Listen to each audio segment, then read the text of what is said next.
Hello everyone, greetings from doctor Rashmi's homeopathy. Friends, आज की इस वीडियो में हम जानने वाले हैं पेप्टिक अल्सर डिजीज़ के बारे में। पेप्टिक अल्सर यानी कि आपके खाने की नली या आपके पेट या आपकी आंतों में होने वाले छालों से संबंधित है। तो इसमें 3 तरह की प्रॉब्लम्स हो सकती हैं। या तो आपकी जो खाने की नली है उसकी परतों में कोई घाव हो जाए, उसमें कोई छाला हो जाए, या आपके पेट में कोई छाला हो जाए, या साथ के साथ आपके ड्यूडेनम में कोई छाला हो जाए। तो सबसे ज़्यादा कॉमन ये जो कंडीशन होती है वो होती है मेल्स में। अगर हम रेशियो की बात करें तो अगर हम गैस्ट्रिक प्रॉब्लम की बात करें, गैस्ट्रिक अल्सर की बात करें, तो गैस्ट्रिक अल्सर मेल में 2:1 रेशियो का होता है। और वहीं अगर हम डुओडेनल अल्सर की बात करें तो वो 5:1 होता है। मतलब 5 अगर मेल्स को अफेक्टेड होता है तो सिर्फ एक फीमेल को अफेक्ट करता है। तो सबसे पहले हम बात करते हैं कि इसके रीजंस क्या होते हैं कि आपको गैस्ट्रिक अल्सर क्यों होते हैं या आपको डुओडेनल अल्सर क्यों होते हैं। तो फ्रेंड्स, सबसे पहला जो सबसे इम्पॉर्टेंट चीज़ होती है इसमें वो है एच पाइलोरी इन्फेक्शन।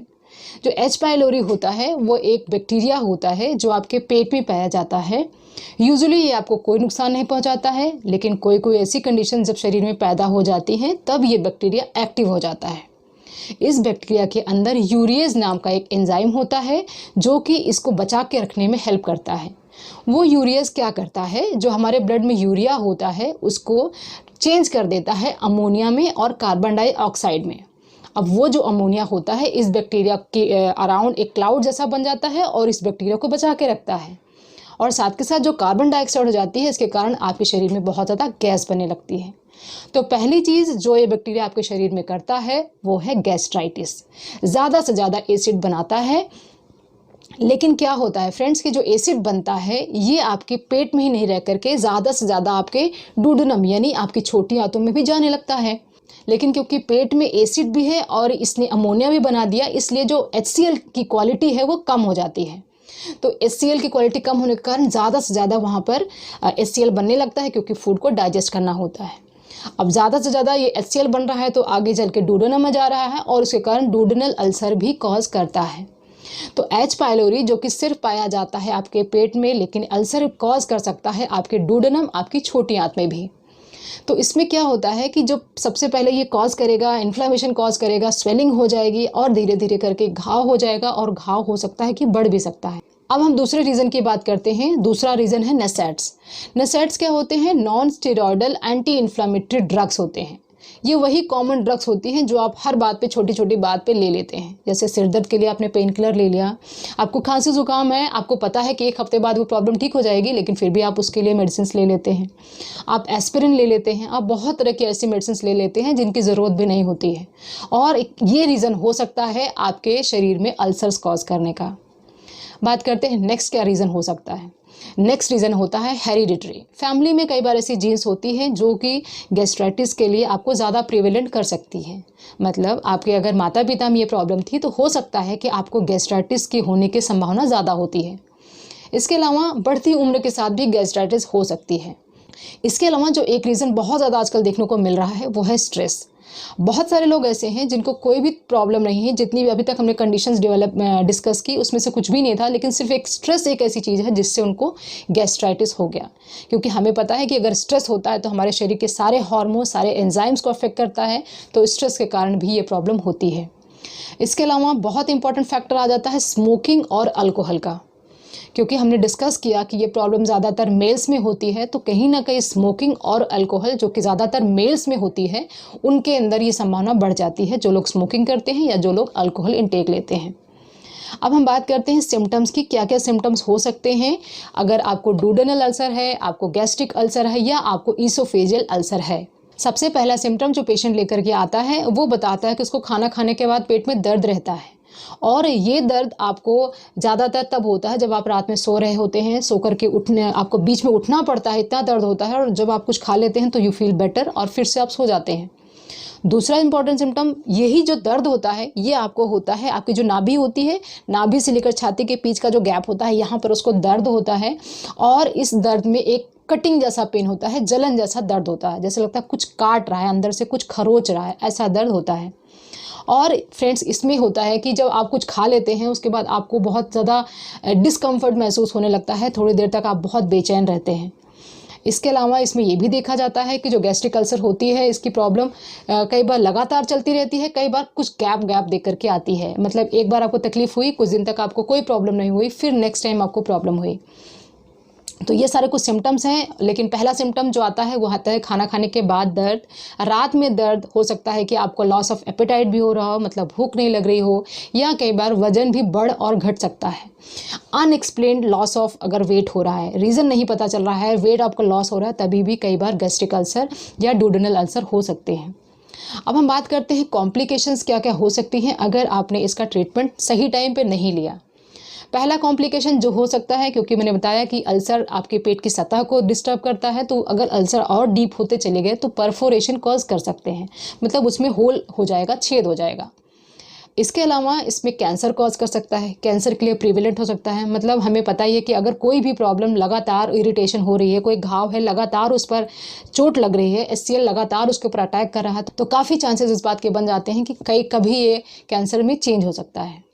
और फ्रेंड्स इसके अलावा ये हो सकता है किकैट्रिक्स, मतलब हमको कोई भी चोट लगती है तो हमारा शरीर ट्राई करता रहता है उसको रिपेयर करने के लिए, और रिपेयर करने के बाद उसमें हम जब सिकुड़न सी आ जाती है उसको हम किकैट्रिक्स बोलते हैं, और उसके कारण और सारी प्रॉब्लम्स आ सकती हैं। तो ये सारी कॉम्प्लिकेशन हो सकती हैं अगर आपने सही टाइम पे ट्रीटमेंट नहीं लिया।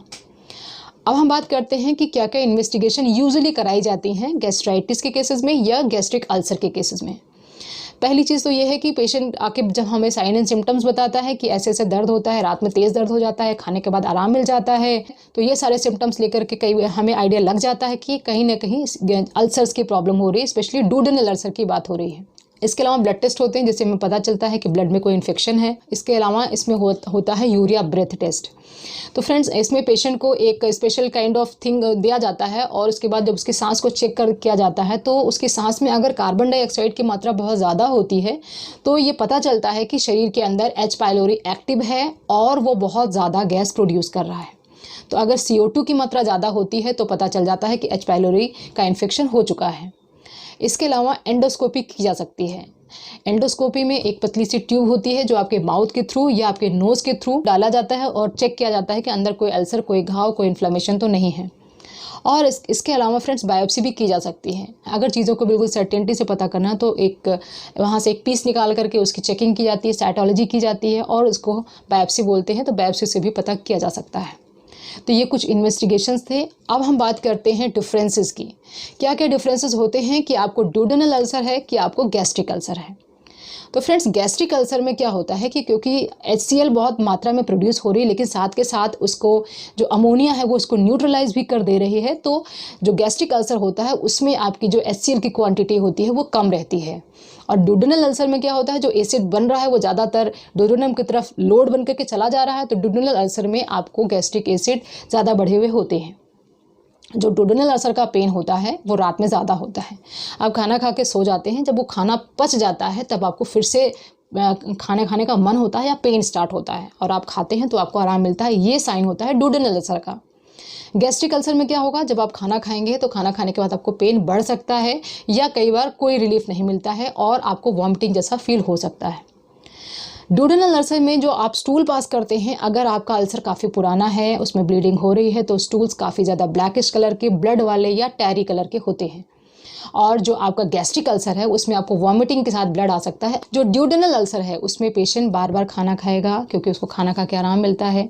जो गैस्ट्रिक अल्सर है उसमें उसको आराम नहीं मिलेगा और वो बार बार खाना नहीं खाएगा और उसको लॉस ऑफ एपेटाइट हो सकता है। ये कुछ छोटे से डिफरेंसेस हैं जो आप बिना टेस्ट के पता कर सकते हैं कि आपको डुओडेनल अल्सर है या आपको गैस्ट्रिक अल्सर है। अब हम बात करते हैं प्रिवेंशन की। तो प्रिवेंशन के लिए सबसे इम्पॉर्टेंट है कि आप जो भी चीज़ें लेते हैं, स्पेशली जो पेन किलर्स लेते हैं, उनको आप जितना से ज़्यादा अवॉइड कर सकते हैं अवॉइड करें। और साथ के साथ जो फास्ट फूड्स वगैरह हैं उनको आप नहीं लें। अल्कोहल अगर आप लेते हैं उसको क्विट कर दें। स्मोकिंग आप नहीं करें और खाली पेट चाय बिल्कुल नहीं लें। अब हम बात करते हैं इसके मैनेजमेंट की। तो मैनेजमेंट के लिए सबसे इम्पॉर्टेंट है आपको हेल्दी चीज़ें खानी है, अच्छी से अच्छी चीज़ें खानी है जिसमें अच्छी क्वांटिटी में फाइबर्स होते हों। इसके अलावा फ्रेंड्स आपको बनाना बहुत ज़्यादा हेल्पफुल होता है गैस्ट्रिक केसेस में, चाहे वो गैस्ट्राइटिस की प्रॉब्लम हो रही हो, चाहे आपको अल्सर्स की प्रॉब्लम हो रही हो। क्योंकि जो बनाना होता है, स्पेशली जो कच्चा बनाना होता है, उसमें होता है सीटोइनोसाइड्स। ये क्या करते हैं, ये आपकी जो म्यूकोजा होती है, जो लाइनिंग होती है पेट की या आंत की, उसमें से म्यूकस मेम्ब्रेन्स को एक्टिवेट करते हैं और ज़्यादा से ज़्यादा म्यूकस बनाते हैं। और जो म्यूकस होता है वो आपके अल्सर के ऊपर एक परत चढ़ा देता है, जिससे आपको आगे चल के प्रॉब्लम नहीं होती है, बार बार उस गैस्ट्रिक जो अल्सर बन गया है उसकी इरिटेशन नहीं होती है। नेक्स्ट पॉइंट की बात करते हैं, ये आपके लिए बहुत अच्छा है, आपको मिल्क लेना चाहिए, और वो भी मिल्क बिल्कुल फैटलेस मिल्क। फैटलेस मिल्क, रात में ठंडा मिल्क आप ले सकते हैं, फ्रिज में रखा हुआ मिल्क ले सकते हैं, इससे भी आपको आराम मिलता है। इसके अलावा जिन लोगों को अल्सर्स की प्रॉब्लम है, कोई भी मिर्च मसाले वाली चीज़ें, कोई भी तली भुनी चीज़ें, कोई भी ऐसी चीज़ें जो अल्सर को इरिटेट कर सकती है, उनको नहीं खाना है। उनको पानी लेना है, वो भी नारियल का। बहुत अच्छा होता है नारियल का पानी, आपकी जो अल्सर्स होते हैं उनको भरने का काम करता है, उनके घाव को भरने का काम करता है। तो आप अल्सर्स के लिए कोकोनट वाटर ले सकते हैं। अब हम बात करते हैं उन इम्पॉर्टेंट होम्योपैथिक मेडिसिन की जो बहुत ज़्यादा इफेक्टिव हैं आपके अल्सर्स को ठीक करने के लिए, चाहे वो गैस्ट्रिक हो, चाहे वो डुओडेनल हो, और चाहे वो इसोफेजियल हो। सबसे पहली मेडिसिन की बात करते हैं, और सबसे पहली मेडिसिन है आर्सेनिक एल्बम। सभी को पता है कि जो आर्सेनिक एल्बम मेडिसिन होती है वो दी जाती है जलन के केस में। अगर शरीर में बहुत ज़्यादा गर्मी हो रही है, इसको ट्रायो ऑफ बर्निंग भी बोला जाता है, पूरे शरीर में जलन जैसा महसूस होता है, स्पेशली पेट के एरिया में, और रात के टाइम 12 बजे के आसपास पेट में बहुत ज़्यादा जलन महसूस होने लगती है, पेशेंट बिल्कुल छटपटाने लगता है, रेस्टलेस हो जाता है, और लेकिन इतना वीकनेस उसको फील होती है कि मूव नहीं कर पाता है। कुछ भी खाने के बाद, पानी पीने के बाद, खाना खाने के बाद वो बिल्कुल वैसे का वैसा बाहर निकल जाता है, और साथ के साथ खाना देखने के बाद भी उसको वॉमिटिंग होती है। पेशेंट को बहुत ज़्यादा ठंड भी लग सकती है अगर उसको पेन का अटैक आता है। अगर ऐसे सिम्टम्स मिलते हैं तो ऐसे सिम्टम्स में आपको आर्सेनिक एल्बम लेनी है, और आर्सेनिक एल्बम को 30 पोटेंसी में लिया जा सकता है। फ्रेंड्स, नेक्स्ट मेडिसिन की बात करते हैं। नेक्स्ट मेडिसिन है नाइट्रिक एसिड। नाइट्रिक एसिड भी बहुत अच्छा काम करती है जब कट्स होते हैं, बर्निंग होती है, और इसमें जो पेन होता है वो स्प्लिंटर लाइक होता है। अब स्प्लिंटर लाइक पेन का मतलब हुआ अगर आपके स्किन में, आपकी चमड़ी में आकर के कोई ऐसा बाहरी कोई चीज़ घुस गया है, चाहे वो लकड़ी का बुरादा घुस गया हो, कुछ भी घुस गया हो जिसके कारण बहुत ज़्यादा पेन हो रहा है, उसको बोलते हैं स्प्लिंटर लाइक पेन। अगर इस तरह का दर्द होता है और ये दर्द भी रात के समय ज़्यादा बढ़ता है, तब आपको नाइट्रिक एसिड लेनी है। नाइट्रिक एसिड में भी अल्सर्स होते हैं, चाहे वो बॉडी के बाहरी पार्ट में अल्सर हों, जैसे कि अगर आपके माउथ के अल्सर्स होते हैं उसमें भी हम इसको देते हैं, और आपकी इसोफेगस में अल्सर्स होते हैं तभी भी दे सकते हैं।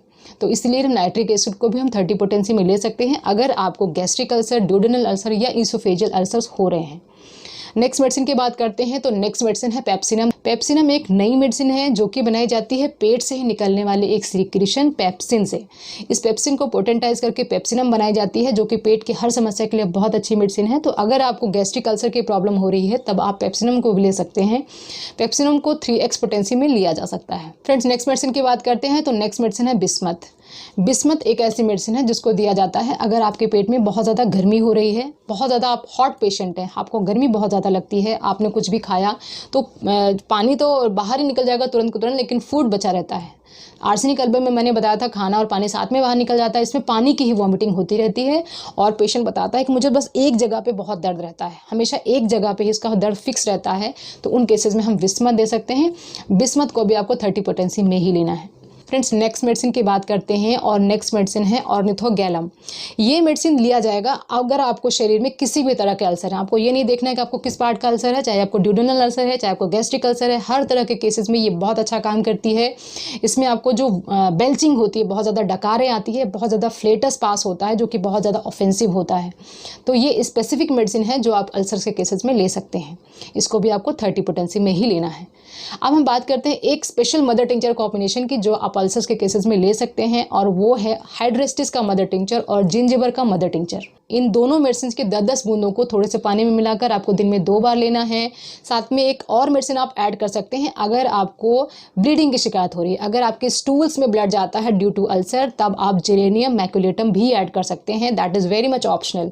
अगर आपको ये प्रॉब्लम होती है तभी आप इसको ऐड करना है, नहीं तो सिर्फ आपको हाइड्रेस्टिस और जिंजिबर दोनों के 10-10 बूंदें पानी में डाल के लेनी है। तो फ्रेंड्स, ये सारी कुछ इंपॉर्टेंट मेडिसिन हैं जो फ्रीक्वेंटली प्रिस्क्राइब की जाती है अल्सर के केसेस में, और इसके बहुत अच्छे रिजल्ट्स होते हैं। तो फ्रेंड्स, ये सारी इन्फॉर्मेशन थी अल्सर्स के बारे में और उसके होम्योपैथिक ट्रीटमेंट के बारे में।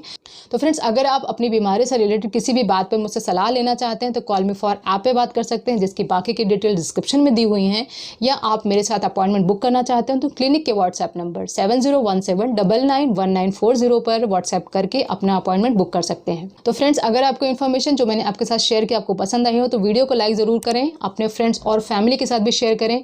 मेरे चैनल को सब्सक्राइब कर लें अगर अभी तक आपने नहीं किया हो। Wishing you very good health. Thanks for watching.